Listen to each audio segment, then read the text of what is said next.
planning evaluasi, dan saya melanjutkan strategi. Kebetulan berunding dengan Ibu Neneng, saya meneruskan di strategi dan Ibu Neneng meneruskan di evaluasi, ya. Nah, hari ini kita akan ke simulasi, ya. Kita akan bahas kelompok berapa sekarang? 7, Bu. Kelompok 7, ya. Kelompok 7 sudah siap? Insya Allah, Bu. Ya. Kelompoknya Inka, ya? Iya. Ya. Ini saya lihat ada host has mau ada breakout room nggak? Buat kelas A, Bu. Udah. Ya. Itu untuk kelas A, Bu, yang breakout. Oh, gitu. Ya. Baik, silahkan untuk kelompok 7 mulai dengan pemaparan materinya. Silahkan.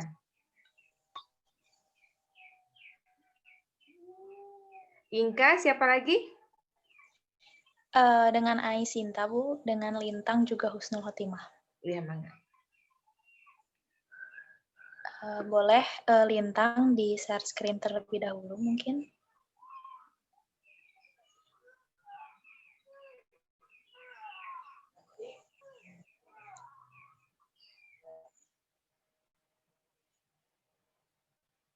Assalamualaikum warahmatullahi wabarakatuh. Kami dari kelompok 7 akan memaparkan hasil dari diskusi kami mengenai teori belajar konstruktivisme dan juga pembelajaran kontekstual atau yang biasa disebut dengan CTL dalam pembelajaran ekonomi. Nah, sebelumnya izinkan kami untuk memperkenalkan diri secara singkat terlebih dahulu. Kelompok 7 ini terdiri dari 4 orang. Yang pertama adalah saya sendiri, Inka Rizkia, ada Aisinta, juga ada Lintang, dan juga ada Husnul Khotimah. Nah, sebelum kita memasuki pembahasan lebih lanjut mengenai teori belajar konstruktivisme, mengenai kontekstual teaching and learning, juga bagaimana penerapannya ke dalam pendidikan ekonomi, kita akan membahas terlebih dahulu apa sih itu konstruktivisme. Nah, konstruktivisme itu adalah suatu pendekatan dalam pembelajaran di mana dalam pendekatan ini diyakini bahwa seseorang akan lebih aktif dalam membangun pengetahuannya sendiri, dan realitas yang akan terjadi adalah tergantung dari pengalamannya secara individual. Nah, berdasarkan teori belajar dari konstruktivisme ini adalah pengetahuan dan pemahaman yang akan pendidik sampaikan kepada peserta didiknya dalam proses pembelajaran tidak akan langsung diserap atau tidak akan langsung dipahami oleh peserta didiknya, di mana ini berarti bahwa peserta didik juga harus lebih aktif dalam pembelajaran, lebih banyak bertanya, lebih banyak menjawab, dan juga lebih banyak menjelaskan, sehingga peran dari pendidik atau guru di sini adalah sebagai fasilitator saja. Nah, adapun ciri dan tujuan dari teori belajar konstruktivisme ini. Yang pertama saya akan menjelaskan atau membagikan sedikit dari ciri-ciri mengenai teori belajar konstruktivisme ini. Yang pertama adalah membangun sendiri pemahaman individu secara aktif, secara kreatif, dan juga produktif yang berdasarkan pengetahuan terdahulu dan juga pengalaman belajar yang bermakna. Nah, maksudnya adalah peserta didik dapat membangun pemahaman yang baru berdasarkan pengetahuan yang telah ia ketahui sebelumnya, dan juga pengetahuan yang baru ia dapatkan, sehingga ia bisa melahirkan suatu pemahaman atau suatu pemikiran yang baru. Nah, selanjutnya adalah teori belajar ini merupakan serangkaian fakta, konsep, dan juga kaidah yang siap untuk dipraktikkan. Seperti yang telah dibahas sebelumnya, bahwa dalam teori belajar ini peserta didik lebih memiliki banyak peran dalam pembelajaran. Selanjutnya adalah merupakan landasan berpikir yang kontekstual, dan peserta didik dibiasakan untuk memecahkan masalah, menemukan sesuatu yang bermanfaat, dan juga untuk mengembangkan ide-ide yang kreatif, di mana saat ia telah banyak berinteraksi dalam pembelajaran, ia telah banyak bertanya, ia telah banyak menjelaskan dan juga menjawab, kelak lambat laun peserta didik itu akan bisa berpikir kritis, bisa memecahkan masalah, bisa mengetahui dan menyaring manfaat informasi yang bermanfaat, juga bisa mengembangkan ide-ide yang terbaru secara individual.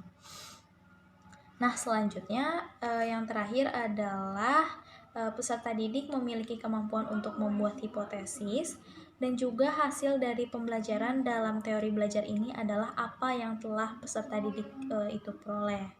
Maksudnya adalah hasil dari belajar dalam teori ini bukan nilai yang bagus, bukan juga tes yang lulus, namun hasilnya ini adalah penambahan pengetahuan apa yang ia dapatkan selama proses pembelajaran. Nah, selanjutnya ada beberapa tujuan nih dari teori belajar konstruktivisme ini. Yang pertama adalah adanya teori belajar ini adalah untuk memotivasi peserta didik bahwa pembelajaran adalah tanggung jawab yang individu, di mana saat telah adanya pemahaman dalam diri seseorang bahwa belajar adalah tanggung jawab, maka orang tersebut akan belajar dengan sendirinya, karena tanggung jawab adalah hal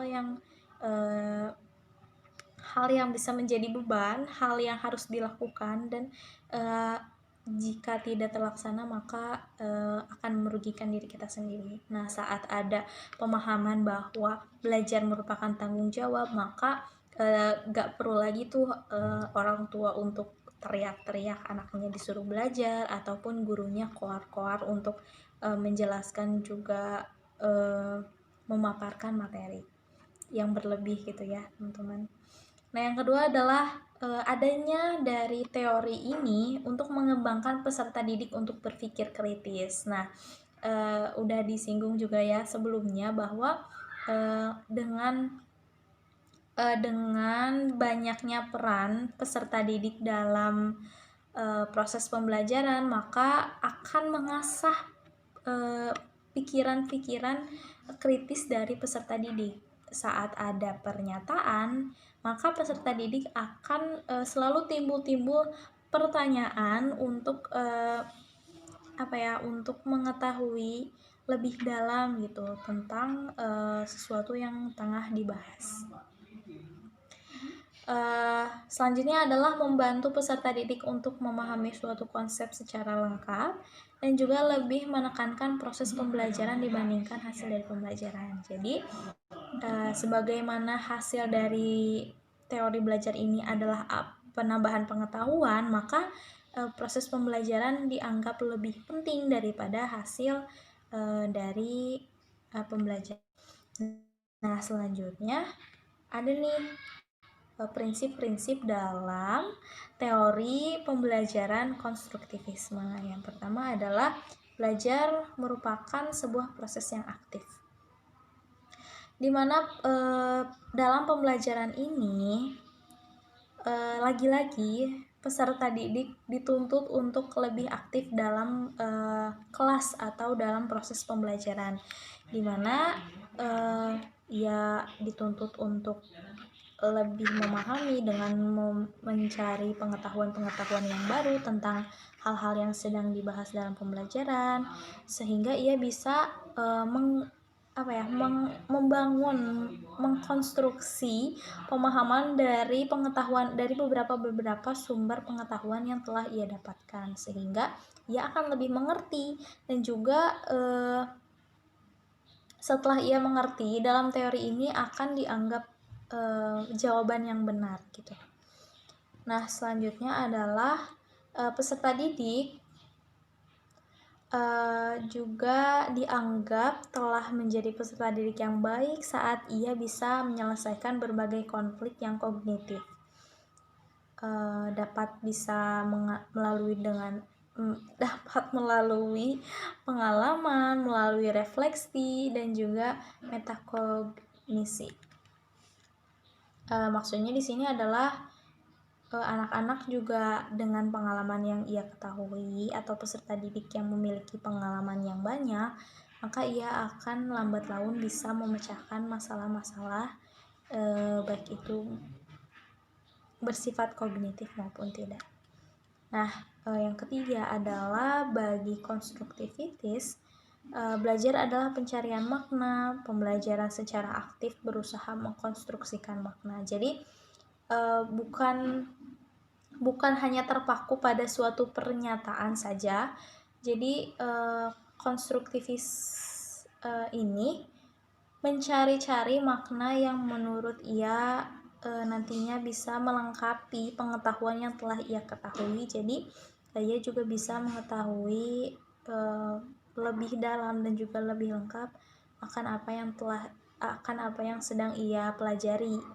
Nah, hal itu setelah ia mengetahui secara lengkap dan juga secara jelas, hal itu dianggap sebagai kesuksesan dalam teori belajar yang satu ini.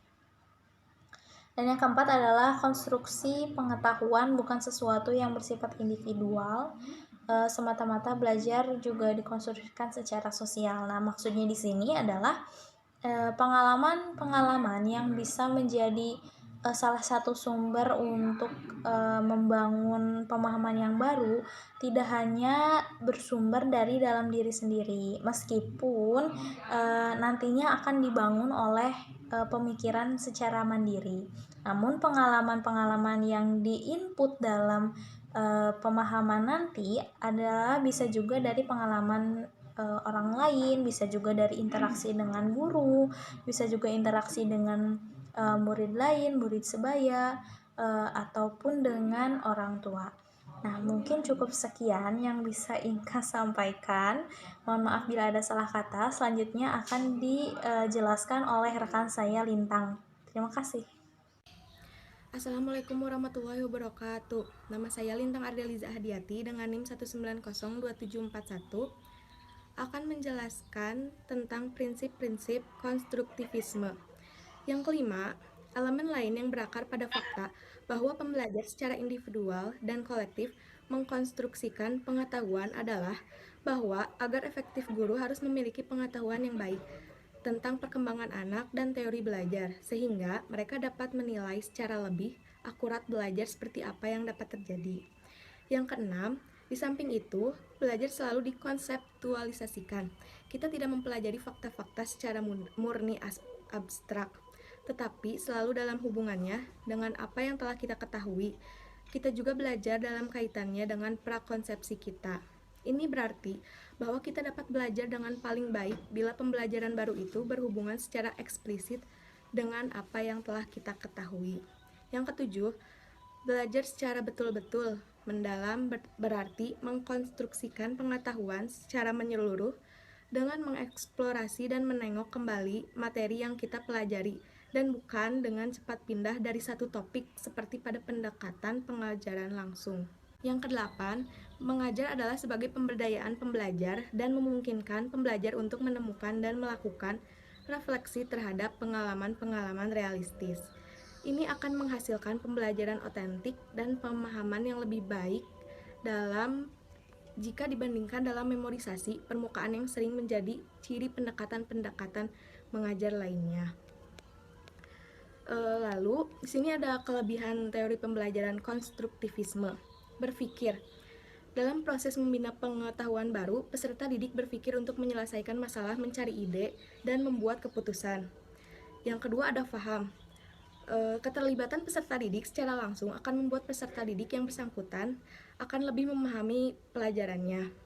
Yang ketiga ada ingat. Dalam keterlibatan peserta didik secara langsung dan aktif, mereka akan cenderung mengingat lebih baik dibandingkan dengan menghafal. Yang keempat ada bersosialisasi. Kemahiran ini akan timbul jika adanya interaksi yang aktif antara murid dengan guru hingga murid dengan murid. Tadi kelebihan, sekarang ada kekurangannya. yaitu teori pembelajaran ini akan sangat menyulitkan bagi siswa yang pasif. Lalu ada dalam pembelajarannya tidak memusatkan kurikulum yang ada. Lalu peran seorang cenderung juga kurang. Yang keempat, ada siswa pendiam dan pasif akan sulit berkembang. Lalu saya akan menjelaskan penerapan teori belajar konstruktivisme dalam pembelajaran ekonomi. Menurut sifatnya, konstruktivisme seharusnya mendorong siswa untuk memberikan jawaban-jawaban terbuka dan mendiskusikan tentang subjek yang dikajinya. Berdasarkan jenis dan bentuk penyajiannya, model pembelajaran konstruktivisme terdapat 3 model kecenderungan, yakni tahapan-tahapan model konstruktivisme. Yang pertama ada discovery, di mana para siswa didorong untuk membuat pertanyaan-pertanyaan terbuka maupun hipotesis-hipotesis. Yang kedua ada pengenalan konsep. Dalam hal ini, guru mempertanyakan konsep-konsep yang berhubungan dengan topik itu. Yang ketiga, ada aplikasi konsep. Dengan menerapkan konsep-konsep yang dikemukakan tahap 1 dan 2, serta boleh mengulangi tahapannya lagi. Terima kasih. Assalamualaikum warahmatullahi wabarakatuh. Di sini saya Usul Khotimah akan menjelaskan tentang pengertian CTL atau Conceptual Teaching and Learning dan juga perbedaan atas CTL dengan pembelajaran tradisional. Yang pertama adalah pengertian CTL. Conceptual Teaching dan juga Learning merupakan suatu proses pendidikan yang holistik dan bertujuan memotivasi siswa untuk memahami makna materi pembelajaran yang dipelajarinya dengan mengaitkan materi tersebut pada konteks kehidupan mereka sehari-hari seperti konteks pribadi, sosial, kultural, dan lain-lainnya, sehingga siswa memiliki pengetahuan atau keterampilan secara konteks, kepermasalahan, dan konteks lainnya.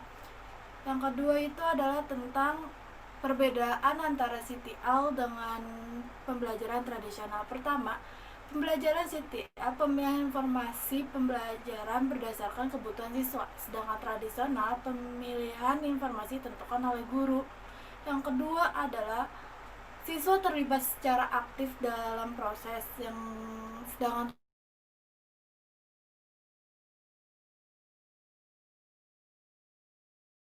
yang ketiga adalah pembelajaran dikaitkan dengan kehidupan nyata, masalah yang disimulasikan.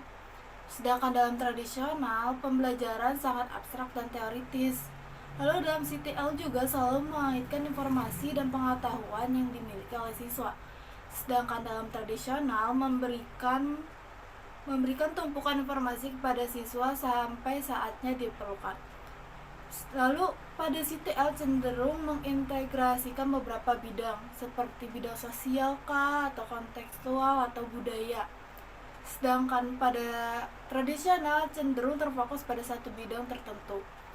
Lalu yang selanjutnya, siswa menggunakan waktu belajarnya untuk menemukan, menggali, berdiskusi, berpikir kritis atau mengerjakan proyek dan memecahkan masalah melalui kerja kelompok.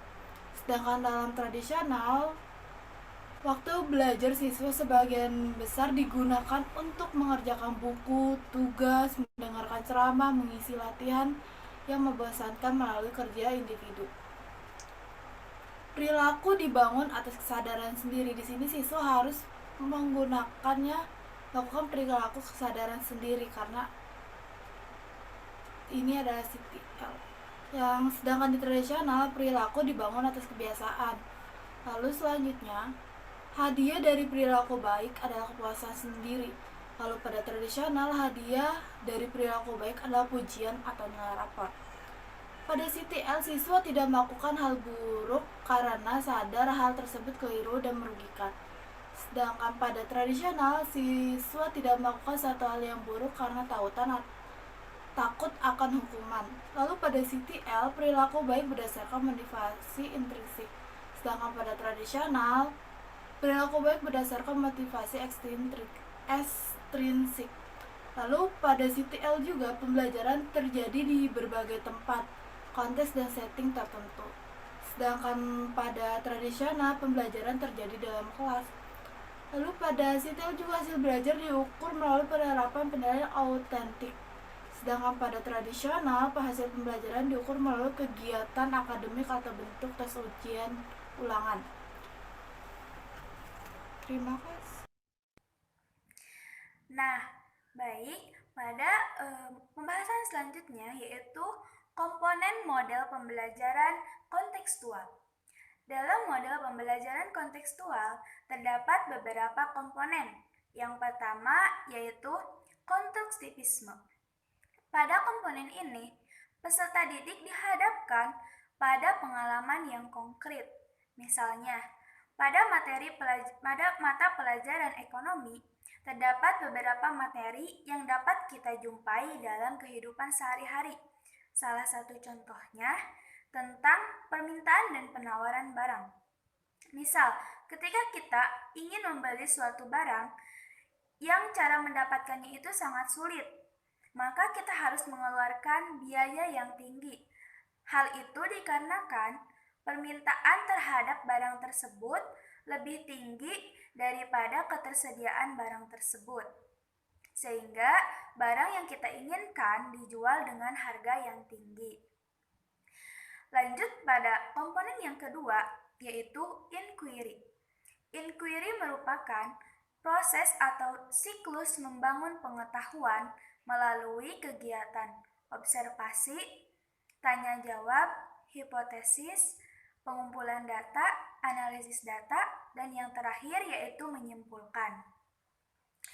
Kemudian komponen yang ketiga yaitu tanya jawab. Dalam proses pembelajaran biasanya dimulai dengan pendahuluan, kemudian lanjut kepada inti pembelajaran dan diakhiri dengan penutup pembelajaran. Nah, dalam proses pembelajaran tersebut biasanya disisipkan kegiatan tanya jawab. Seorang guru memberikan pertanyaan kepada peserta didik sebagai upaya untuk mendorong kemampuan berpikir kritis peserta didik dan untuk mengevaluasi cara berpikir peserta didik. Adapun pertanyaan yang diajukan oleh peserta didik itu merupakan suatu rasa ingin tahu peserta didik terhadap materi yang diajarkan. Nah, lanjut kepada komponen yang keempat, yaitu komunitas belajar. Dalam model pembelajaran kontekstual, terdapat komunitas belajar yang berfungsi sebagai wadah komunikasi untuk berbagi pengalaman dan juga gagasan. Dalam praktiknya, bisa dengan membentuk kelompok kecil, kelompok besar, belajar bersama dengan teman sederajat, ataupun belajar bersama dengan teman atasnya, dan belajar bersama dengan masyarakat. Nah, lanjut kepada komponen yang selanjutnya yaitu modeling atau permodelan. Merupakan sebuah langkah untuk memberikan model yang merepresentasikan materi yang sedang diajarkan. Misal, tentang jenis-jenis uang, maka guru tersebut bisa menggunakan uang logam ataupun uang kertas yang dimiliki oleh siswa ataupun yang dimiliki oleh guru itu sendiri. Lanjut kepada komponen yang keenam, yaitu refleksi. Nah, pada kegiatan refleksi ini, seorang guru itu melihat kembali atau merespon suatu kejadian dengan tujuan untuk mengetahui hal apa yang sudah diketahui oleh peserta didik dan apa yang belum diketahui oleh peserta didik. Biasanya bisa dengan menggunakan kuis atau latihan dan yang sesuai dengan materi yang diajarkan. Nah, komponen yang terakhir adalah autentik. Nah, penilaian autentik ini merupakan penilaian secara keseluruhan dari mulai kegiatan pembelajaran sampai setelah selesai kegiatan pembelajaran yang mencakup penilaian kemampuan pengetahuan atau keterampilan peserta didik secara nyata. Yang selanjutnya yaitu ada karakteristik model pembelajaran kontekstual. Yang pertama yaitu kerjasama. siswa saling bekerja sama dalam suatu komunitas belajar ataupun kelompok belajar. Yang kedua yaitu saling menunjang. Artinya saling menunjang antara satu siswa dengan siswa lainnya, antara guru dengan siswa, ataupun menunjang dalam hal sumber belajar. Yang ketiga yaitu menyenangkan. Siswa merasa senang dalam proses pembelajaran karena di dalamnya terdapat proses mencari informasi dan mengkonstruksi informasi. Kemudian, siswa belajar dengan semangat karena kalau belajar, siswa kemudian dikaitkan dengan kehidupan sehari-hari, mereka merasa lebih semangat dan memiliki rasa ingin tahu yang tinggi. Selanjutnya, pembelajaran terintegrasi, artinya terintegrasi dengan kehidupan sehari-hari. Selanjutnya, siswa aktif dan adanya sharing dengan teman. Dalam suatu komunitas belajar, siswa dituntut untuk bertukar pikiran, bertukar ide, bertukar gagasan dengan siswa lainnya.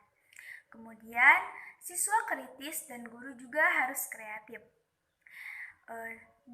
Selanjutnya, di lorong atau di kelas, di dinding kelas, dipenuhi dengan karya-karya siswa. Guru mengajak siswa untuk menghasilkan sebuah karya, kemudian karyanya itu ditempel di dinding kelas ataupun disimpan di atas meja, sehingga ruangan kelas dipenuhi oleh karya-karya siswa. Yang terakhir, laporan kepada orang tua tidak hanya nilai raport tetapi juga laporan hasil karya itu diberikan kepada orang tua. Nah, pembahasan yang terakhir yaitu model pembelajaran kontekstual pada bidang studi ekonomi. Ruang lingkup ekonomi itu yang sangat luas, tentunya memerlukan pembelajaran yang bertahap dan berkesinambungan dan disesuaikan dengan perkembangan peserta didik serta objek formal IPS. Jadi seorang guru selain dituntut untuk memahami materi ajar ataupun bahan yang akan diajarkan kepada peserta didik, juga harus memiliki kemampuan mentransfer dan mengajarkan materinya kepada peserta didik, sehingga peserta didik secara keseluruhan dapat memahami materi yang sedang dipelajarinya. Nah, untuk mencapai tujuan pembelajaran yang optimal, maka diperlukan kemampuan seorang guru untuk menciptakan suasana belajar yang dapat menstimulus peserta didik agar terlibat secara aktif dalam kegiatan belajar mengajar. Maka dari itu, sangat diperlukan kemampuan dan kecerdasan seorang guru untuk memilih pendekatan pembelajaran, metode pembelajaran, model pembelajaran, serta media pembelajaran yang sesuai. Nah, konsep pembelajaran pada bidang studi ekonomi itu memperhatikan beberapa faktor. Yang pertama seperti faktor lingkungan, faktor masyarakat, faktor pendidikan, faktor siswa, dan faktor-faktor lainnya. Dengan demikian, pendekatan pembelajaran kontekstual ini merupakan pendekatan pembelajaran yang sesuai diterapkan pada bidang studi ekonomi. Karena mengingat pada objek studi ekonomi adalah masyarakat dan itu merupakan objek studi yang dinamis, maka diperlukan pendekatan pembelajaran yang dinamis pula. Mungkin cukup sekian yang bisa saya sampaikan. Kurang lebihnya mohon maaf. Wabillahi taufiq wa hidayah. Wassalamualaikum warahmatullahi wabarakatuh. Assalamualaikum. Nah, baik teman-teman, mungkin cukup sekian presentasi dari kelompok 7. Terima kasih telah menyimak. Selanjutnya untuk kelompok 8, 9, dan 10 dipersilahkan untuk bertanya, bisa melalui chat room maupun disampaikan secara langsung, mangga.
Atau mungkin kepada teman-teman di luar kelompok 8, 9, 10 juga boleh menanggapi atau menambahkan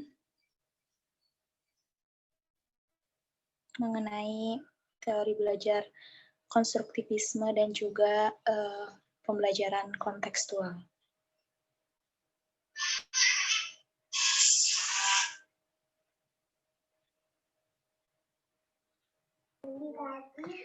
Baik, semuanya setelah kita mendengarkan pemaparan kelompok 7 ini ya,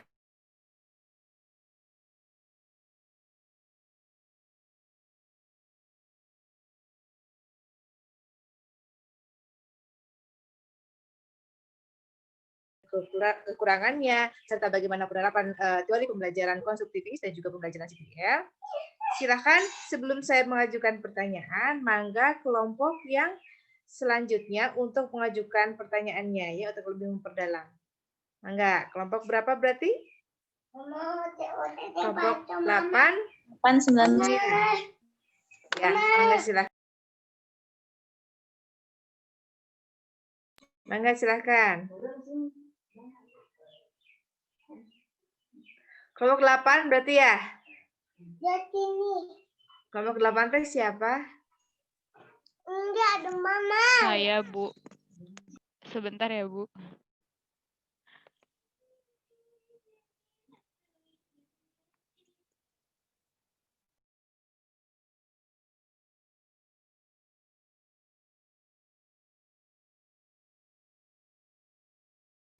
Saya deh boleh nanya dari kelompok 9.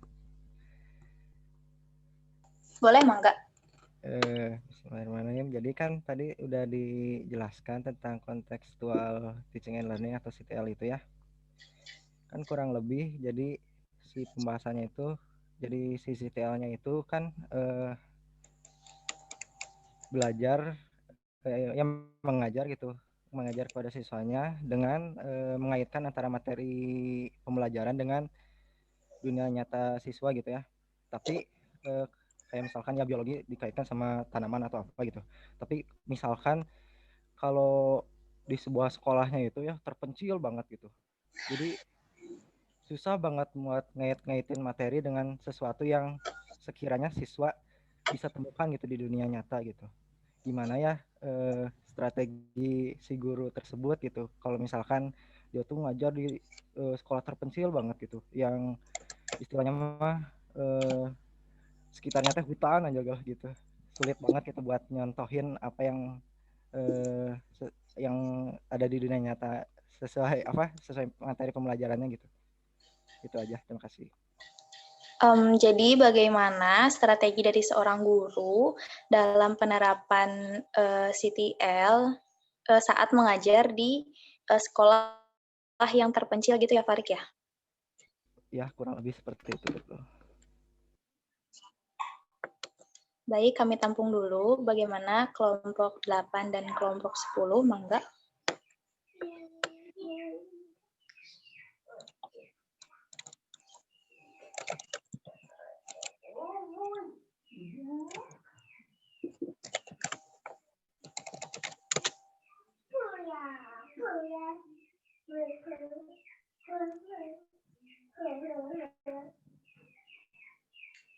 Di kolom chat ya, Inka.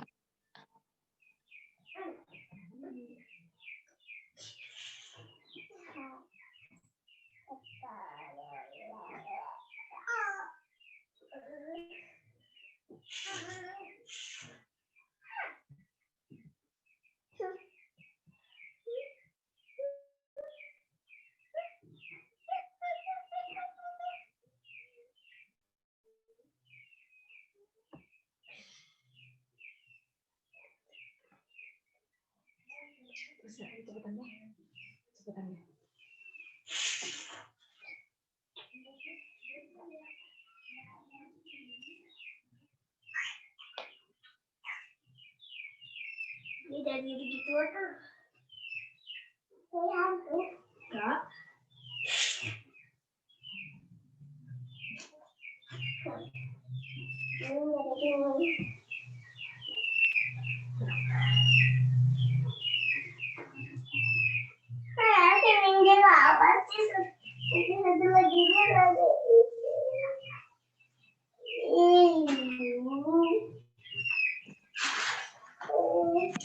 Inka itu udah ada ya pertanyaannya dari kelompok 8 di kolom chat. Ya, kelompok 8.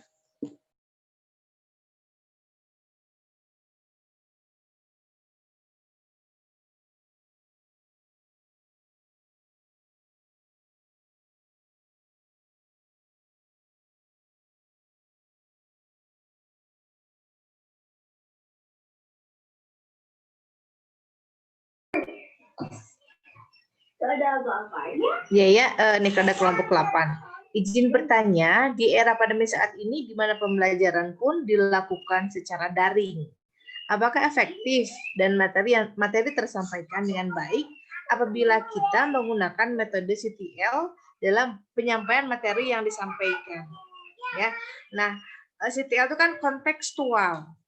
Di situ ada observasi. Apakah observasi itu selalu sifatnya itu fisik atau kalau daring observasinya itu kan observasi dunia maya ya? Silakan dikembangkan. Ya, observasi dunia maya. Apa dia itu masih apakah CTL masih bisa efektif untuk pembelajaran daring gitu?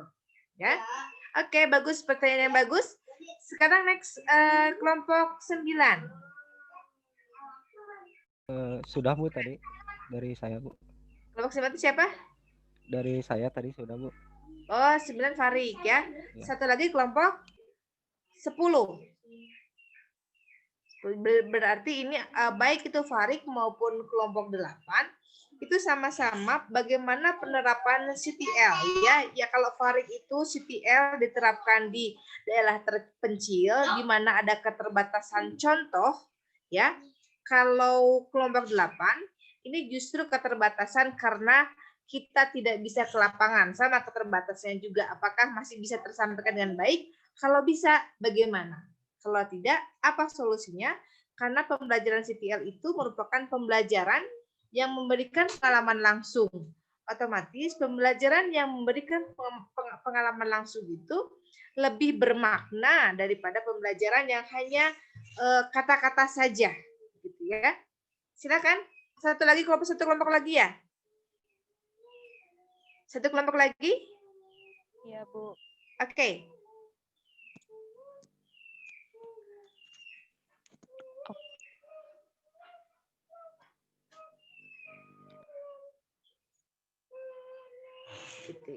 Jadi kalau pembelajaran konstruktivis itu intinya orang-orang konstruktivis itu berasumsi bahwa setiap peserta didik itu bisa dikonstruk atau konstruk itu artinya dibangun ya. Orang konstruktivis itu selalu mengandalkan kepada proses, kekuatan proses yang dia tonjolkan. Artinya di sini seseorang yang tadinya tidak tahu apa-apa, taruhlah begini ya, Tarsan gitu ya. Tarsan itu dia selama hidupnya itu dia hidup dengan binatang, ya hidup dengan monyet atau dengan kingkong. Dia itu cara makannya seperti kingkong. Cara berjalannya pun ikut kingkong dengan cara menggelantung, ya. Kemudian dia kalau ke toiletnya juga seperti kingkong. Nah, cara makan seperti kingkong, minum seperti kingkong, gitu ya. Kemudian Tarsan itu masuk ke kota, Tarsan kota. Ada orang naturalis, ada orang yang berpendapat bahwa perilaku Tarsan itu sulit untuk diubah karena dia adalah tadinya itu perilaku kingkong gitu. Tapi kemudian kalau orang konstruktivis itu mengatakan bahwa mari pasti setiap orang itu bisa dirubah dengan sebuah proses pembelajaran yang sifatnya itu pemberdayaan. Si Tarsan itu bisa cara makannya itu seperti manusia. Cara minumnya bisa seperti manusia. Cara jalannya atau cara dia berbahasanya bisa dilatih dengan cara pemberdayaan tadi. Nah, di sini peran guru sangat tinggi sekali. bagaimana guru itu bisa mengajarkan kepada Tarsan itu bagaimana cara berperi kehidupan manusia, cara berperi kemanusiaan gitu ya. Nah, atau itu contoh-contoh dari pemikiran dasar dari teori konstruktivis. Jadi dengan proses itu akan mengubah seseorang, ya, yang tadinya bisa menjadi tidak bisa, yang tadinya ketarsan itu tidak bisa makan seperti manusia, dia lama-lama akan bisa juga dengan suatu proses pembelajaran. Jadi dia sangat bersifat positif begitu. Seorang pasti bisa berubah dengan mengkonstruk kondisi awalnya menjadi kondisi yang diinginkan, begitu ya. Nah, kalau ada orang yang bilang begini, kucing itu tidak bisa berperilaku seperti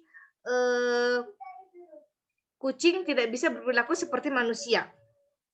Nah, karena kucing adalah kucing, dia turunan kucing.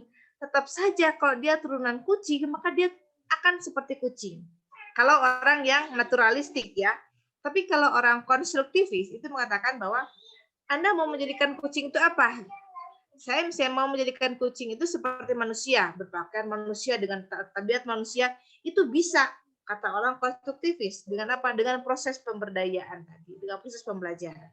Ya, itu orang-orang konstruktivis dan mengatakan bahwa setiap manusia, setiap makhluk itu bisa dikonstruk menjadi sesuatu, menjadi perubahan perilaku yang diinginkan. Pasti bisa dengan proses pembelajaran itu. Itu tadi konstruktivis. Kalau kontekstual, nah kita ada kontekstual ya. Kontekstual itu sesuai dengan apply ya. Jadi kalau kontekstual itu kita belajarnya itu sesuai dengan kondisi kehidupan sehari-hari. Ya, kondisi kehidupan sehari-hari itu akan lebih bermakna. Dengan observasi, dengan dengan penelitian, maka pembelajaran itu akan lebih bermakna. Salah satu yang penting adalah dengan discovery tadi ya, dengan discovery learning itu. Nah, dengan discovery learning misalnya begini nih, saya akan mengajarkan ekonomi pembangunan tentang kemiskinan. Misalnya kemiskinan itu banyak disoroti adalah kemiskinan di daerah pesisir pantai utara misalnya. Kalau kita menyebutkan, nah mahasiswa ini ya, kalau di kemiskinan di pantai utara itu biasanya disebabkan oleh misalnya kemiskinan struktural atau kemiskinan karena budayanya. Budaya itu misalnya dia itu sudah merasa cukup. Kalau hari ini sudah ada nasi untuk hari ini saja, mereka akan berhenti bekerja. Ya, untuk besok mah ya udah besok lagi. Kemudian kemiskinan itu disebabkan karena perubahan struktur ekonomi. Ada masalah-masalah kemiskinan. Kalau kita hanya mengungkapkan secara lisan saja, kemiskinan seperti ini nih, deskriptif saja, kemiskinan di pantai utara seperti ini, itu kurang bermakna. Lebih bermakna lagi kalau dengan discovery learning itu. Dengan discovery learning, kita ajak mahasiswa itu ke pantai utara, mereka mengobservasi di sana, kenapa ya orang itu miskin, apakah dia nggak mau, apakah mereka itu hanya cukup untuk kehidupan saat itu saja, apakah mereka tidak punya cita-cita, atau memang pada kondisi kesempatan kerjanya yang sangat minim, atau dengan kontekstual learning, maka pembelajaran itu akan lebih bermakna, langsung menyentuh kepada permasalahan. Begitu ya. Maka silakan kelompok 10, ada pertanyaan kelompok.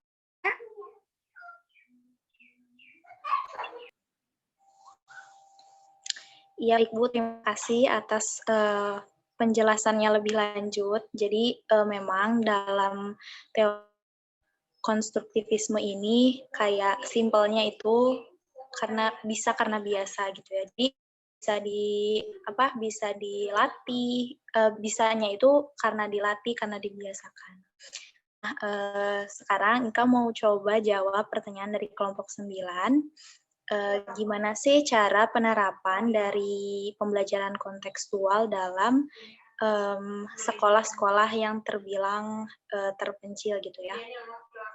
Kalau menurut Inka pribadi sih, pendidik atau guru di sekolah itu bisa menjalankan peran mereka sebagai fasilitator dengan cara menyediakan komponen modeling dalam pembelajaran kontekstual. Bisa, jadi dituntut untuk lebih kreatif gitu gurunya. Kayak menyediakan video, karena kan meskipun CTL ini dibilangnya itu kayak pengalaman langsung, tapi kan bukan berarti kita mau belajar geografi harus ke gunung atau harus ke langsung terjun gitu ya, karena kan dalam lembaga formal juga ada pembatasan waktu jam pelajaran dan sebagainya. Jadi pendidik atau guru juga bisa memberikan pengalaman langsung dengan cara memberikan contoh, kayak misalkan mau belajar tentang jual beli, bisa tuh didemokan atau dimodelkan gitu di depan kelas, gimana sih cara jual beli, gimana sih pakai perantara apa, misalkan pakai uang, terus kayak jual beli itu pertukaran antara apa aja gitu, jadi bisa dimodelkan, bisa praktik langsung, bisa pakai video atau semacamnya. Nah, kalau misalkan kan itu kan terpencil kan, mohon maaf ya, kan itu terpencil kan, gimana sih kalau si alat-alatnya tidak mendukung. Nah, sebetulnya dari yang Inka baca itu di Indonesia itu tepatnya di daerah, mohon maaf, di daerah 3T itu udah dikasih dikasih cover untuk pembiayaan pendidikan gitu. Jadi ya mungkin menurut Inka masih bisalah untuk menyediakan video atau yang semacamnya untuk proses pembelajaran. Mungkin dari teman-teman yang lain bisa menambahkan.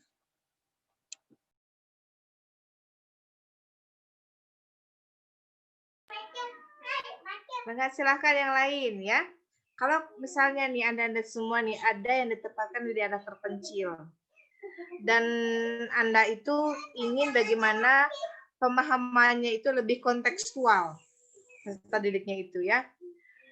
Misalnya kita di dalam kajian ekonomi ya. Sekarang kita mulai dari awal dulu. Kalau permintaan penawaran, kira-kira ada tidak contohnya?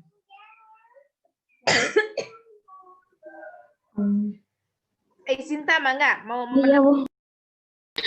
Mungkin ada Ibu kalau permintaan penawaran, kalau misalnya yang membeli barang gitu. Barangnya itu yang gimana ya? Yang sulit untuk didapatkan itu pasti harganya itu kan lebih mahal. Nah, itu kan karena permintaannya itu permintaannya itu tinggi, tetapi ketersediaan barangnya itu kan di kampung itu suka sedikit gitu, Bu. Nah, berarti itu bisa diterapkan dalam pembelajaran penawaran dan permintaan. Iya, betul. Jadi kayak di kehidupan sehari-hari kan mungkin meskipun di daerah terpencil juga ada kali ya transaksi untuk jual beli gitu kan, karena kan emang setiap rumah juga mungkin nggak punya bahan pokok yang lengkap gitu kan, pasti adalah mungkin warung-warung kecil atau yang sebagainya, mungkin bisa diambil atau dicontohkan dari situ, karena kan jual beli itu mungkin udah ada di mana-mana gitu, Bu.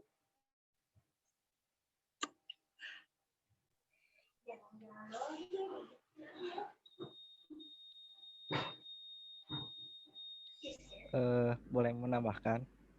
Enggak. Mungkin bisa misalkan nih, kayak sekolah terpencilnya misalkan di laut gitu ya. Bisa diajak murid-muridnya itu ketemu nelayan gitu. Terus mereka nanya-nanya kalau misalkan si hasil pancingannya lagi banyak, mungkin harganya jadi sedikit turun gitu ya.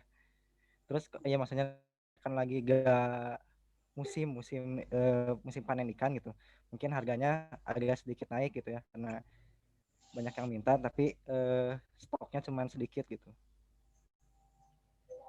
Itu aja sih mungkin. Ya, terima kasih Farid. Ya mungkin bisa memanfaatkan keadaan di lingkungan. Paling tadi yang udah dicontohin sama Farid, kalau misalkan di daerah laut bisa nanya-nanya ke nelayan, kalau misalkan berarti di daerah gunung bisa nanya-nanya ke orang-orang yang mendalami perkebunan dan semacamnya. Ya betul. Jadi begini, kalau kita mengajar di daerah terpencil, ya, kalau kita mengajar di daerah terpencil, yang pertama adalah memang kita harus kreatif, betul kata Inka tadi ya, kita harus kreatif dan harus peka. Semuanya bisa dicontohkan secara real. Pendapatan nasional, bahkan inflasi, pengangguran, pertumbuhan ekonomi, kemiskinan, harga itu semuanya ada di daerah terpencil, ya. Kalaupun kita terbatas dengan karena kondisi saling berjauhan ya, mau ke pasar itu jauh ya, itu peranan media itu sangat diperlukan ya untuk mengatasi masalah-masalah yang kita tidak bisa mendatangkan secara langsung, misalnya pasar. Kita nggak bisa ke pasar jauh nih, kita harus nyebrang sungai dan sebagainya. Tapi kita pakai media bahwa ini nih pasar, karena media itu mengefisienkan pengetahuan siswa. Gitu. Yang kedua adalah itu tadi, yang pertama adalah kita sekreatif mungkin bisa menganalogikan, bisa mencontohkan, gitu. Dan bisa mengkontekskan. Gitu. Yang kedua adalah jika terbatas maka pakailah media. Itu gunanya media. Sekarang kan berkembangnya media pembelajaran itu adalah agar tidak terjadi verbalisme, artinya tidak segini. Gajah, kita mencontohkan gajah gitu ya. Belajar tentang anatomi gajah. Kita nggak mungkin kan mendatangkan gajah ke kelas gitu. Ya. Wah, ribet sekali nih kalau saya mau mendatangkan gajah ke kelas gitu. Kita pakai media di situ. Kan?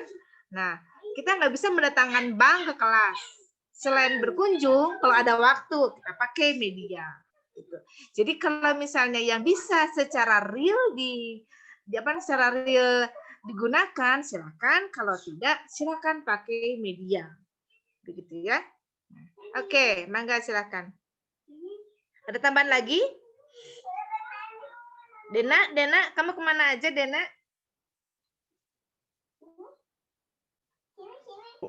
Ada di sini. Mau menambahkan, Dena? Belum ya? Oke, silakan. Kalau bagaimana pertanyaan Farid ya barusan ya? Iya, Bu. Ya, bagaimana Farid? Jadi begitu ya, kalau kita berada di daerah terpencil, kalau ya kita harus melatih kreativitas, kecerdasan dan juga kepekaan dalam menganalogi dari sebuah konsep ekonomi. Dan yang kedua, kalau sulit maka kita memakai media.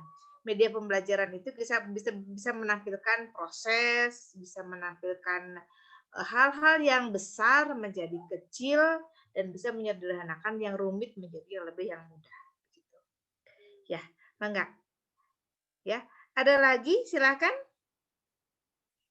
Tadi next pertanyaan saja. Iya, Bu. Baik, Bu. Saya izin mencoba menjawab pertanyaan dari Risma.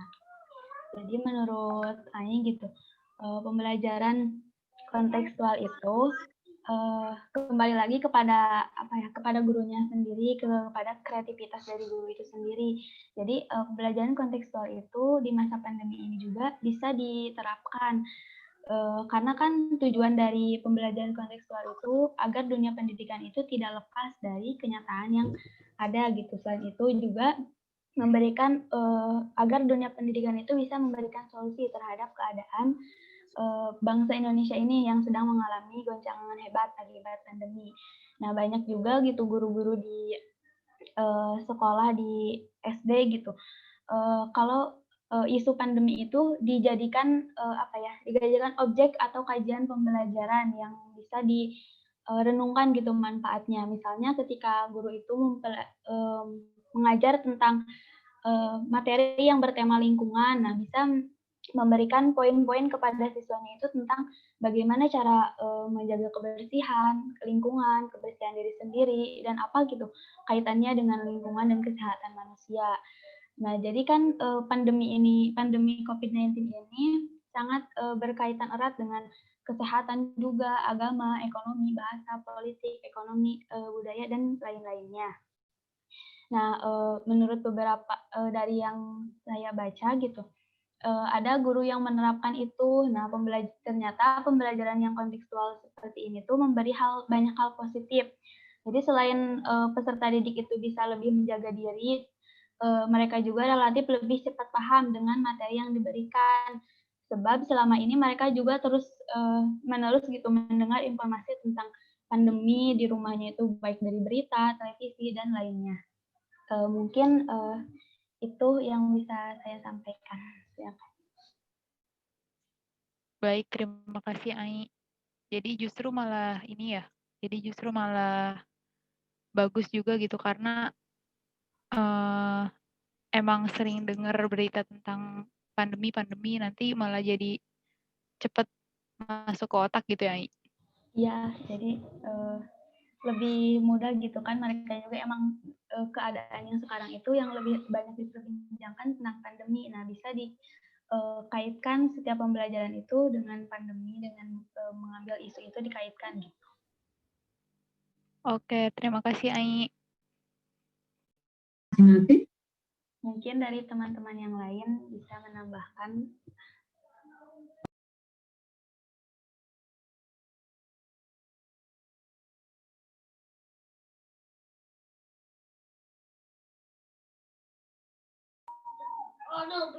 Ya, misalnya gini, kita pembelajaran daring nih ya, pembelajaran daring. Dan kita mau pembelajaran yang kontekstual. Kita mau memberi contoh misalnya kondisi inflasi misalnya. Kita mau mencontohkan kondisi inflasi. Bisa dilakukan nggak? Kita mau mencontohkan inflasi ini, agar anak betul-betul tahu, tidak usah observasi ke pasar ya.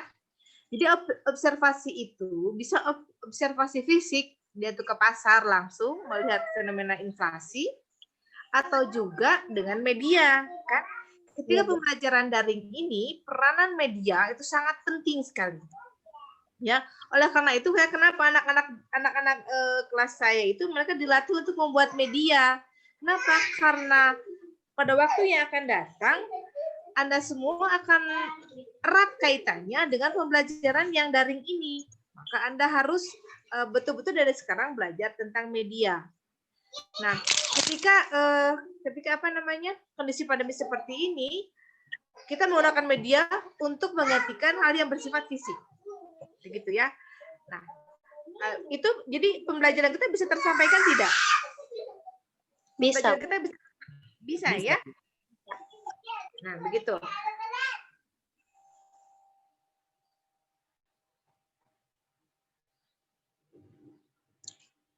Baik, terima kasih sekali lagi kepada Bu Susanti yang telah melengkapi jawaban kami. Kepada kelompok 10, mangga. Kalau teman-teman mau menambahkan juga boleh. Ya. Nah, ini ada itu dari Destra ya. Nah, Destra menanyakan bahwa di gorila Bu, apa itu ya? Saya lihat dulu. Oh, gorila bener ya, bukan King Kong ya, gorila. Nah. Nih, dalam teori konstruktivis mengubah kebiasaan siswa. Betul ya, mengubah kebiasaan siswa. Nah, apakah dalam pembelajaran daring seperti sekarang, upaya-upaya konstruktivis akan tetap ada pengaruhnya bagi siswa di samping belajar jarak jauh dan susah untuk interaksi secara langsung. Jadi begini, coba Anda rasakannya selama ini. Kita kan daring sudah kurang lebih 8 bulan ya, dari bulan Maret. Nah, apakah ada perubahan dalam kebiasaan? Banyak, Bu. Ada banyak ya. Coba sebutin 3 aja. Perubahan kebiasaan apa? Apa Dava? Kebiasaan baru Anda setelah proses pembelajaran jarak jauh ini? Orang sih jadi lebih biasa. Jadi setiap hari itu di depan laptop terus Bu. Ya. Tapi kayaknya perubahannya itu negatif deh Bu. Perubahan Lebih banyak. Jadi Lebih udah mulai banyak negatif. sekarang sih aku udah merasa ini Bu, udah terbiasa dengan kuliah daring, jadi ntar pas luring harus adaptasi lagi gitu Bu. Kebalikan. Kalau Karisma apa perubahan pendapat perubahan kebiasaannya? Kan yang biasanya bangun pagi gitu ya, Bu, terus kuliah tuh dalam posisi udah mandi. Nah ini kadang sukanya kesiangan, terus nanti kadang nggak mandi. Langsung kuliah, langsung buka laptop. Keren idem. Setuju. Ya, Pasti belum mandi juga. Anak saya juga ya nih. Kayaknya ini merubah apa ya? Merubah dengan pembelajaran daring ini, PJJ kan ya anak-anak nih. Mengubah kebiasaan yang tadinya begini, mereka itu bangun pagi dan mandi, sarapan, jam 7:45 itu sudah berangkat ke sekolah. Ya, bersosialisasi di sekolah, main dan lain sebagainya, pulang ke sekolah sudah capek tidur dan lebih disiplin. Kalau anak saya ya, nggak tahu kalau yang besar nih. Nah, itu adalah secara tidak langsung sebuah metode yang baru akan memberikan pembiasaan yang baru. Ya, Anda juga sekarang semuanya berorientasi kepada gadget. Ya, gadget, laptop. Saya juga sama nih sudah. Saya selama 24 jam setiap hari dari pagi-pagi sampai pagi lagi ya. Itu depan komputer terus gitu ya. Sebenarnya seperti itu. Itu adalah secara tidak langsung itu mengubah kebiasaan. Itu mengkonstruk kan. Nanti ketika Anda sudah bertahun-tahun kondisi daring, kemudian Anda itu harus luring, mungkin Anda nggak kenal sama orang, nggak kenal pesan titik yang mana, pesan titik seperti apa, kalau pembelajaran itu akan berbeda. Ya, betul. Itu mengkonstruk seorang. Baik itu menjadi baik ataupun menjadi tidak baik. Karena perubahan ini sifatnya itu tidak terkendali ya. Kalau dari itu kan istilahnya kita sebagai dosen tidak tahu apa yang Anda lakukan di rumah. Yang saya tahu jam sekian sampai jam sekian Anda kuliah, gitu kan ya. Anda akan di depan laptop. Anda sangat kenal dengan bagaimana menggunakan gadget, ya, menggunakan media. Nah, skill yang berkembang itu adalah selain Anda dalam pembelajarannya adalah dengan tingkat kompetensi X, Anda ada tambahannya. Anda bertambah kompetensi dalam hal IT-nya, gitu. Ya. Apakah ini pertanyaan gimana sih? Nah, apakah dalam pembelajaran daring seperti sekarang, upaya-upaya konstruktivis akan tetap ada pengaruhnya bagi siswa? Ya, daring itu sudah mengkonstruk, kan ya? Betul tidak? Daring itu sudah mengkonstruk. Luring bisa mengkonstruk. Kalau luring, perilaku pengajar, perilaku guru itu sangat terlihat, ya. Mungkin berbeda ya. Kalau saya ngajar di kelas, saya bercandanya banyak. Kalau di sini saya bercandanya sedikit.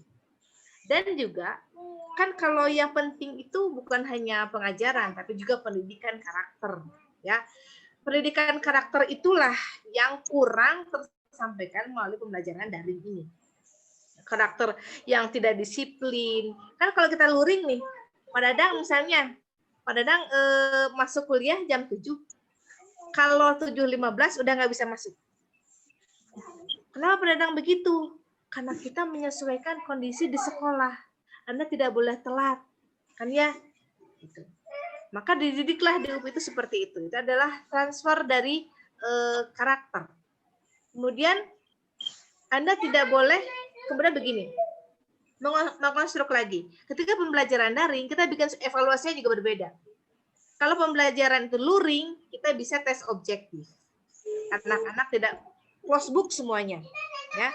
Dan tidak mungkin dia tidak berpikir secara analitis, karena kalau pertanyaannya A, jawabannya juga harus A, sudah jelas objektif ya. Tapi kalau evaluasi untuk pembelajaran daring itu berbeda. Anak-anak itu jadi sebagai seorang evaluator ya, guru ya, dia jangan sampai memungkinkan jawaban yang membuat siswa itu sangat mudah. Misalnya gini, apa definisi strategi pembelajaran ekonomi? Saya nggak mungkin ngasih seperti itu, karena itu akan setiap si A dan si B akan sama semuanya. Maka evaluasinya pun harus betul-betul mengkorek siapa Anda, mengkorek bagaimana kemampuan Anda melalui tulisan Anda. Itu kan? Itu sudah mengkonstruk bagaimana menuntun Anda untuk berpikir lebih analitis. Menuntun Anda untuk lebih mandiri. Kan ya? Mungkin Anda akan kehabisan waktu kalau misalnya harus ngobrol-ngobrol dan sebagainya kalau mau mengisi tugas. Itu sudah mengkonstruk. Ya. Mengkonstruk itu sudah membentuk perilaku. Pembelajaran daring sudah membentuk perilaku. Ya. Walaupun perilaku adaptasi kebiasaan baru belum belum secara totalitas untuk dilakukan. Ya, kondisi pandemi ada konstruk perilaku tidak? Menurut Anda? Kondisi pandemi ada upaya mengkonstruk perilaku atau tidak? Ada, Bu. Ada, Bu. Ada, Bu. Ada. Ya. Ya, oke, ada. Mengkonstruk perilaku yang seperti apa? Yang lebih baik, Bu. Kayak cuci tangan sering. Perilaku yang lebih bersih gitu ya? Ya, lebih bersih. Perilaku yang lebih bersih. Selain itu, perilaku apa lagi yang bisa terkonstruk? Multi ini, Bu, kayak dalam satu waktu kita bisa ada di beberapa acara. Ya, mengkrop ya, karena kita memang itu kelebihan dunia maya ya. Nih, saya misalnya sekarang lagi ini, dan pihak saya juga lagi bikin PPT, kalau mungkin saya lagi Zoom dan Zoom yang di laptop ini satu lagi yang bikin begitu ya. Nah, itu pengalaman terus Pramesti itu. Oke, itu adalah mengkonstruk kebiasaan. Nah, ada lagi yang Anda rasakan? Konstruk pembelajaran apa, perubahan kebiasaan pembelajaran apa yang Anda rasakan ketika daring? Satu, tadi ya, kita akan bagaimana dengan pemahaman Anda? Dengan pembelajaran daring ini, apakah Anda lebih mandiri dalam belajar? Sebetulnya memang dituntut lebih mandiri, tapi kalau Inka pribadi mah kayak kadang apa yang disampaikan sama dosen tuh Inka tuh nggak nyampe gitu, jadi harus nanya-nanya lagi, diskusi lagi sama teman, terus kadang harus nyari-nyari lagi dari sumber lain gitu. Merdeka belajar. Merdeka belajar ya. Jadi apa namanya? Jadi dituntut untuk betul-betul mandiri ya, karena memang keterbatasan penyampaian begini saja. Saya juga nih yang saya rasakan ya ketika saya ngajar pengantar ekonomi mikro ke anak semester 1. Ya. Kalau misalnya saya dengan daring seperti ini gitu, anak kan kadang-kadang jarang menginterupsi ya. Yang pertama adalah saya pribadi itu sangat kaku dalam mengajar karena kejar waktu ya. Nah, dan anak-anak pun nggak tahu enjoy, nggak tahu tidak. Kan kita nggak tahu nih ya. Kalau luring, anak-anak kalau untuk yang pengantar ekonomi mikro itu mereka sangat, Bu, kapan kita luring ya, Bu? Ya, saya ini banyak pertanyaan. Kalau pas Zoom terbatas begitu ya. Belum lagi dengan gangguan teknis. Gitu. Ya, masih sifatnya hitungan itu. Penelitian saya kemarin nih, saya waktu bulan kemarin sampai 1 semester saya penelitian, saya itu kan di conference. Pembelajaran mikroekonomi itu buruk. Dengan daring itu lebih buruk daripada dengan luring. Kan kadang-kadang begini saja ya, dulu waktu Anda pengantar ekonomi mikro nih, kan kalau pakai dosen itu pakai PPT, itu nggak ngerti. Betul nggak gitu? Pakai PPT saya juga ngerti. Ya. PPT luring. Gitu ya, nggak ngerti ya? Iya, Bu. Saya juga begitu. Iya. Makanya saya mengajar mikro itu pakai jurus tangan kosong. Artinya saya nulis satu kayak SMA tuh. Jadi pas abis ngajar itu tangan saya hitam semua. Dan dia bilang, Sandra itu kerjanya di bengkel ngajar sih ya gitu ya. Karena tangan tuh hitam-hitam dengan spidol. Tapi anak-anak tuh ngerti. Karena step by step gitu. Bu, jangan pakai PowerPoint dong, Bu. Kita nggak ngerti. Itu luring. Sekarang kalau saya sedikit demi sedikit, ya sedikit gitu, saya nulis sambil bercanda dengan mereka karena 3 SKS ya. bercanda gitu. Itu lebih mengerti dan lebih berasa suasananya kalau kita tuh luring, ya. Nah, ini adalah itu tandanya daring itu belum mengkonstruk saya sehingga saya belum bisa enjoy. Kalau saya sudah enjoy dengan daring, nih anak-anak ngerti, saya juga oke, saya sudah bisa tampil apa adanya, itu berarti saya sudah mengkonstruk diri untuk sebagai pengajar daring. Gitu. Ya, silakan ada komentar enggak? Silakan. Gimana pengalaman Anda?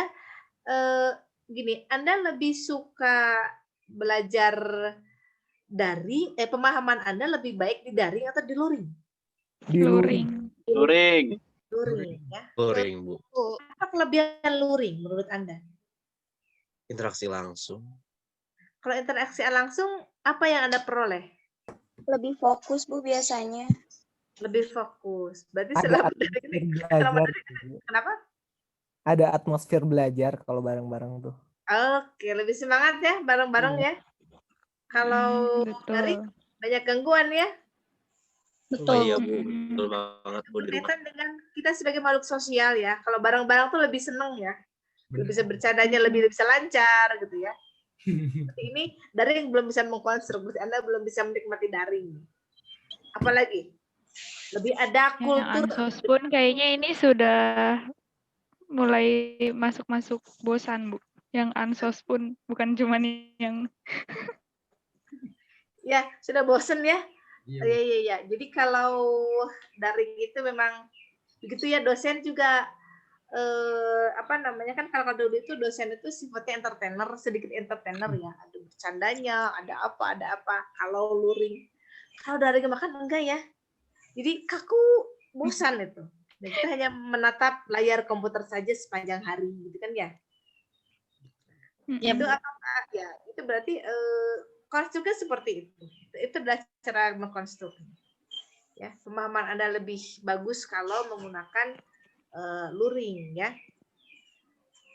Nah, untuk materi yang karakteristik materi yang seperti apa kalau misalnya sulit pemahamannya? hitungan mungkin ya, Bu. Hitungan, betul, kayak mikro saya juga gitu ya. Iya. Statistik, mikro, akuntansi. Kaku gitu ya, masih kaku gitu ya. Nah, tapi katanya pembelajaran daring ini untuk tingkat perguruan tinggi sepertinya akan dilangsungkan lebih lama. Gimana ya? Kurang tahu ya. Khusus kalau blended kita lebih senang bareng-bareng ya, bareng-bareng secara fisik ya, bareng-bareng tidak secara maya seperti ini. Ya, semoga saja nanti ada waktu-waktu kita bisa luring ya, luring kalau sudah pandemi sudah berakhir. Amin. Memang Upi sekarang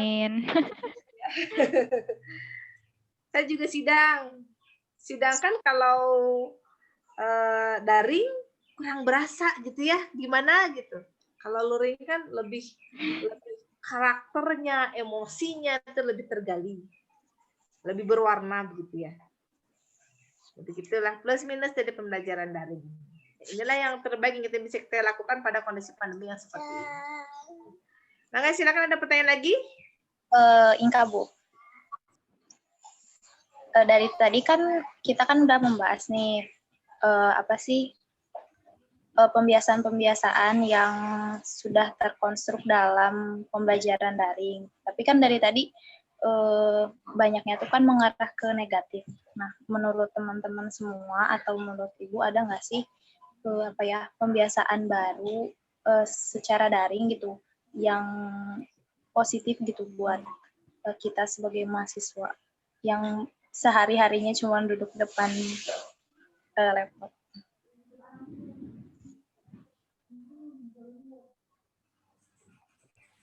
Silakan. Saya ada. Mangga, silakan. Kan kalau misalkan luring, saya lebih lama di perjalanan, terus sering ngobrol dulu gitu ya di kampus kalau misalnya udah beres. Tapi kalau misalkan daring gitu, kan lebih banyak waktu luang. Saya suka manfaatin gitu buat belajar editing foto atau apa gitu dengan Photoshop atau aplikasi baru gitu ya di laptop di komputer atau HP, terus saya jual punya lebih banyak waktu buat olahraga gitu. Yang tadinya kalau misalkan di kampus pulang sore nih pasti capek gitu ya, di kosan istirahat paling nggak sempat olahraga gitu. Kalau misalkan secara daring lebih banyak waktu kosong buat olahraga gitu saya juga, alhamdulillah. Oke. Ya gitu ya, jadi dengan pembelajaran daring maka lebih efisien ya dalam waktu, sehingga kita banyak waktu luang untuk menambah kompetensi yang lain.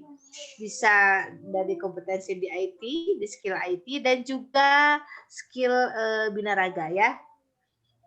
Oke, ada lagi yang lain? Lebih efisien waktu nih ya, lebih ngirit waktu kan ya? Ya, lebih jadi nggak lama di jalan gitu ya. Lama di, saya juga sama nih, belum lagi prepare-nya. Mungkin kalau misalnya masuk jam 7, prepare-nya dari jam, kalau dari rumah ya. Sadik itu orang mana? Orang Cical ya? Orang mana? Orang GBA, Bu. Lumayan sejam perjalanan. Gria Bandung Asri. Iya, Bu. Yang di Buah Batu, perusahaan Buah Batu ke sana. Iya, Bu, betul. Oh, situ. Nah, lumayan ya perjalanannya ya. Ya. Nah, itu dengan daring maka kita bisa lebih nyantai. Ya, tidak usah siap-siap ganteng-ganteng pakai baju ini dan sebagainya. Gitu ya. Asal kita pakai baju oke, yang dari apa namanya, dari pinggang ke atas itu sudah oke, penampilannya, di bawahnya mah kolor duka naon ya, kayak gitu ya, tasih panesti ya, kayak gitu. Yang penting begitu saja, sudah kita persiapan cukup 10 menit sudah oke. Tapi kalau luring kita persiapannya butuh berjam-jam ya untuk sampai ke sana. Jadi kita lebih banyak waktu untuk menambah skill-skill yang lain ya. Itu dari positifnya kata Inka ya. Ayo yang lainnya silakan. Ada Bu, ada. Bisa lihat Fitriana, coba Fitri. Dari segi biaya Bu, buat anak rantau kan harus cari makan dan lain sebagainya. Sekarang kan udah tersedia unlimited di rumah gitu, nasi. Benar banget. Pauknya. Mau jajan juga.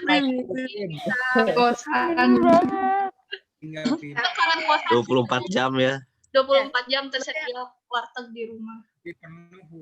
Oh iya.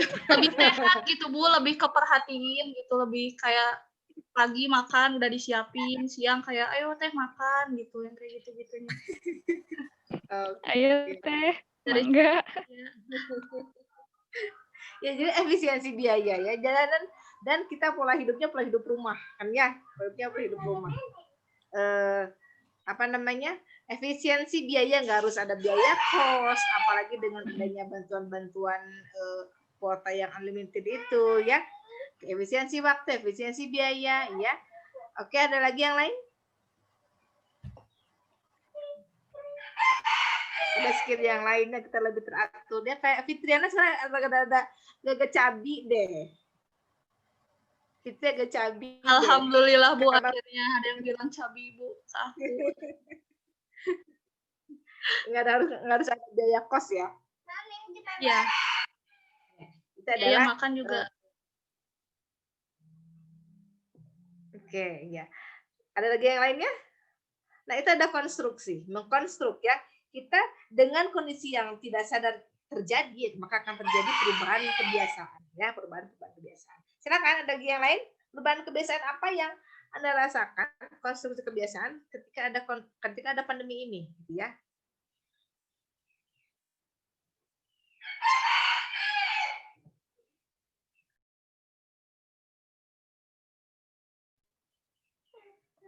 Ya, tidak ada ya?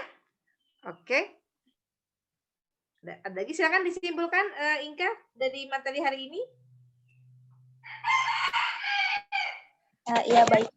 Ya, ngomong-ngomong ini tolong difotoin ya, saya handphonenya lowbat nih. Nanti di-share di grup ya. SS guys, SS. Oh, langsung aja difoto nih. Ayo foto keluar. Dua screen ya. Ini kan ada dua halaman ya. Iya.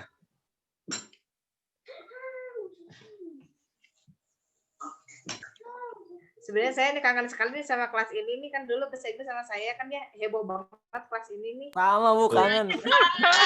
Rame Bu. Sama Bu. Sedih Bu, aduh ya Allah. Ini siapa yang screenshot? Udah. Ih, nggak di screenshot. Ya udah sama aku. Iya, atau sok. 1, 2. Siapa yang foto nih? Sama Nisa. Siapa? Ulang sama aku ya, ulang aja ya. Ulang Dap, nggak kerasa fotonya. Ya. Ayat 2. 1, 2, 3. Udah. Yang screen dua. Udah, Bu. Udah. Udah, Nanti dua-duanya. disampaikan di grup ya. Ya, Bu. Ya, siapa itu Dava atau siapa yang barusan? Ya, Bu. Baik, silakan Inka, ditutup saja kalau tidak ada pertanyaan lagi ya. Ditutup saja pertanyaan diskusi hari ini ya. Mangga silakan. Oh ya, kalau bisa untuk agar bisa dipelajari oleh semuanya dengan baik, boleh PPT-nya punya PPT-nya enggak? Di mana, Bu? Punya PPT materi enggak? Ada. Materi ini misalnya materi konstruktivis ada PPT-nya enggak? Ada. Nah, silakan untuk yang lainnya di-share juga materi PPT-nya ya, biar bisa buat belajar ya. Biar lebih enak kan kalau cepat kalau misalnya PPT itu ngebukanya untuk belajar, untuk ujian nanti sebagai materi ya. Ya, Bu, siap. Oke. Di-share mau di-share di mana? Di Classroom atau di mana? Kalau di Classroom berarti saya nanti bikin room-nya. Di Classroom aja ya. Oh iya, bikin room-nya aja tuh, Bu. Saya bikin room-nya ya nanti ya di Classroom ya. Untuk PPT ya. Iya, Bu, boleh. Silakan Inka ditutup ini ya diskusinya. Ya, baik. Sekali lagi, Inka mewakili kelompok 7 mengucapkan banyak-banyak terima kasih kepada Ibu Susanti dan juga teman-teman yang telah turut berpartisipasi pada diskusi kali ini. Nah, kesimpulannya, dalam pandangan konstruktivisme ini peserta didik memang dituntut untuk lebih mandiri dan juga lebih mencari tahu sendiri gitu. Nah, dalam teori ini juga dapat didukung dengan pembelajaran yang kontekstual. Teori belajar ini juga masih bisa diterapkan baik dalam keadaan luar daring maupun dalam daring. Nah, mungkin sekian presentasi dari kelompok 7. Mohon maaf bila ada salah kata maupun perbuatan. Wassalamualaikum warahmatullahi wabarakatuh. Waalaikumsalam. Makasih. Waalaikumsalam. Iya, plus buat kelompok 7 ya. Plus buat kelompok 7 di rumah masing-masing. Terima kasih atas partisipasinya. Terima kasih juga untuk kelompok 7 yang sudah mempresentasikan pembelajaran yang sangat luar biasa hari ini ya. Dan juga para penanya dan yang sudah memberikan jawaban dan sharing pengalaman selama pembelajaran dari. Selamat siang semuanya. Wassalamualaikum warahmatullahi wabarakatuh. Waalaikumsalam. Terima kasih, Bu.